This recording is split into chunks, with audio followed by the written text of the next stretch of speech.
երբ որ Հյուսային պողոտան հատուկ շեշտվում է, ու դուք բոլոր պարսրաշան պաշտոնատար անձինք, պատգամավորներ եւ այլն, երբ որ հյուր եք ունենում,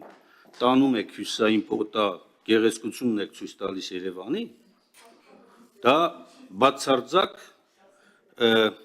բացարձակ չի նշանակում, որ բացարձակ չի նշանակում ունեզրկված քաղաքացիները հիմա էլ կան։ Ու ասեմ ձեզ ավելին, այդ Հյուսային պողոտայի շրջանակներում բազմաթիվ դատական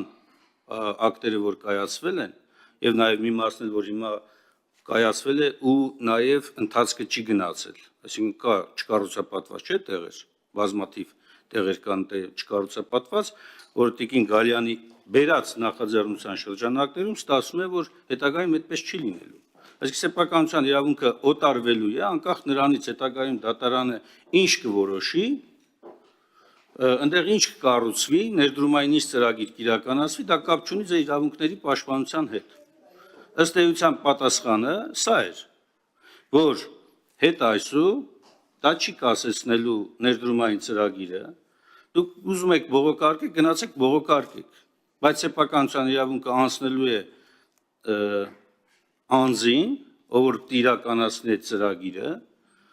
եւ եթե հետագայում հարց կարող է առաջանալ բացառապես փոխհատուցման մակարդակում ընդամենը, ոչ ավել, ոչ անձի սեփականության իրավունքի վերականգնման հնարավորություն կտրվի, կամ եթե այդպեսին տրվի, էականորեն սահմանափակվում է այդ հնարավորությունը։